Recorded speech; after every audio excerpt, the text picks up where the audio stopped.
Hoje vamos falar sobre Cavaleiros do Zodíaco, que há 30 anos veio ao Brasil implementando uma nova cultura.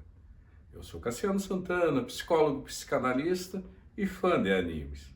Mas, antes de mais nada, sejam bem-vindos ao canal Psinema.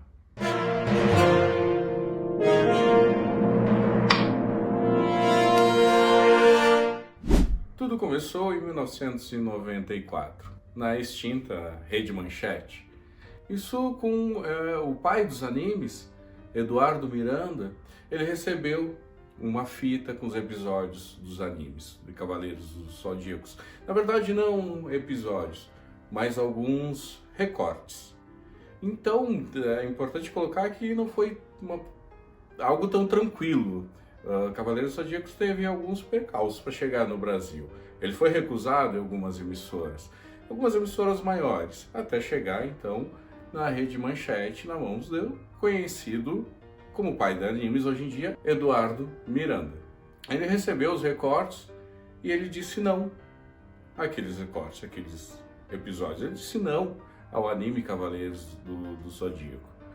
Porém, depois de algumas conversas, ele pediu episódios na íntegra, porque ali ele só via recortes com violência e sangue, não mais que isso.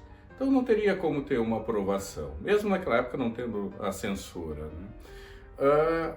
Depois de algumas conversas, ele recebeu 3 episódios na íntegra, o primeiro, o segundo e o terceiro, e mais 2 aleatórios, talvez o 23, 27, algo assim. Mas os 3 primeiros foram na íntegra. Também teve um conflito, porque eles falaram, não, como nós não preparamos isso para ninguém, dublado, legendado. Ele disse, não, pode ser como o que vocês tiverem, mas eu preciso de episódios completos. E foi assim que Cavaleiros do Zodíaco, então, teve a aprovação de Eduardo Miranda. E, consequentemente, naquela época, em 1994, a extinta Rede Manchete teve alguns anos de vida. Pelo menos é o que muitos falam. Se não fosse Cavaleiros do Zodíaco, a Manchete iria ter fechado as portas muito antes do ano que foi, 1999, 2000, mais ou menos isso. Naquela época, não tínhamos a cultura de hoje em dia, os animes, os mangás, tudo começou com Cavaleiros. Então, começou a exibição e até o Cavaleiro Zodíaco se tornar viral, né? Quando numa época que nem existia esse termo, tudo era muito diferente. Isso levou um tempo. Tinha muita expectativa em cima e foi sendo divulgado no boca a boca. As crianças comentando, os adolescentes, tendo exibições de manhã, de noite, os colegas comentando, falando. Isso foi sendo divulgado. Até que, em determinado momento, estamos lá em 1994, Cavaleiros do Zodíaco tinha sido recusado por outras emissoras. Agora imagine você, uma outra emissora com potencial muito maior, já havia recusado e divulgou Cavaleiros do Zodíaco. Estou falando de 1995, no Xuxa Hits, isso mesmo. Cavaleiros do Zodíaco teve no Xuxa Hits com Larissa e William cantando a música, a abertura do anime, e a Xuxa fazendo a divulgação. Ali podemos considerar que naquela época era o mais próximo que tinha do viral. Então o Cavaleiros do Zodíaco demorou todo esse tempo, e ele deu abertura para tantos outros animes e a própria marca. O mangá não era visto no Brasil como é hoje, o anime até tinha outros, mas nada comparado a Cavaleiros do Zodíaco. Se pensarmos no anime, nas peculiaridades, no mangá, cada personagem tem a sua singularidade, tem suas questões complexas, tem suas origens, tem a ancestralidade, e todo esse contexto era muito novo na época e foi o que foi pegando as pessoas, foi o que pegou os adolescentes, as crianças. Mas não ficou aí. Vale lembrar que a Santoy tinha como objetivo maior vender os bonecos dos cavaleiros.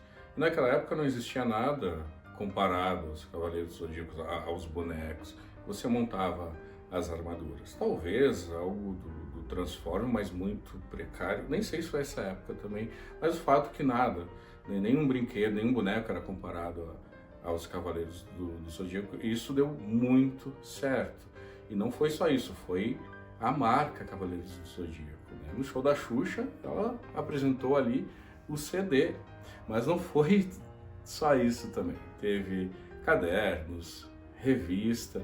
Então, o Cavaleiros do Zodíaco fez ali com que tivesse no Brasil essa cultura que temos hoje. Nessa mesma apresentação, lá na Globo, no Xuxa Hits, temos ali o que vem a ser hoje o cosplay. Então eles se apresentaram vestidos de cavaleiros. Naquela época era o que tinha, foi o que foi possível, foi o que deu para fazer. Foi o que deu para fazer. Se você quiser procurar na internet, acha isso muito fácil. Cavaleiros do Zodíaco foi um marco e ele abriu portas, foi uma marca também, e abriu portas para outros animes, para o Digimon, Pokémon, logo após teve o Yu Yu Hakusho, teve o Shurato, não é tão conhecido hoje em dia, mas na época fez bastante sucesso também. Tinha muita gente que gostava, né? Então, não sei, não condeno a minha fala, né? Mas realmente não tem a mesma representação do que os Cavaleiros. Tinha luta, tinha armadura, ok, era legal, mas o Cavaleiros do Zodíaco foi muito marcante. O próprio Dragon Ball. Então, enquanto o Cavaleiros do Zodíaco abriu portas para toda essa cultura que temos hoje, o quanto é interessante olhar para esse passado. Talvez você não saiba disso, da onde tudo começou. E foi em 1994, na extinta Rede Manchete. E isso graças a Eduardo Miranda, o pai dos animes no Brasil, que teve então a aprovação dele para Cavaleiros do Zodíaco ter a exibição, que iniciou no dia 1º de setembro de 1994. E aqui fica a nossa singela homenagem aos 30 anos desse anime, desse início dessa cultura tão popular hoje em dia. Certamente você ouviu, no mínimo ouviu falar sobre mangás e animes. Isso iniciou-se nesse tempo, né? Quando a cultura era tão diferente. E se você gostou deste vídeo, se ficou até aqui também é porque gostou. Compartilhe com seus amigos, também ative as notificações e deixe o seu like para acompanhar mais conteúdos aqui do canal Cinema.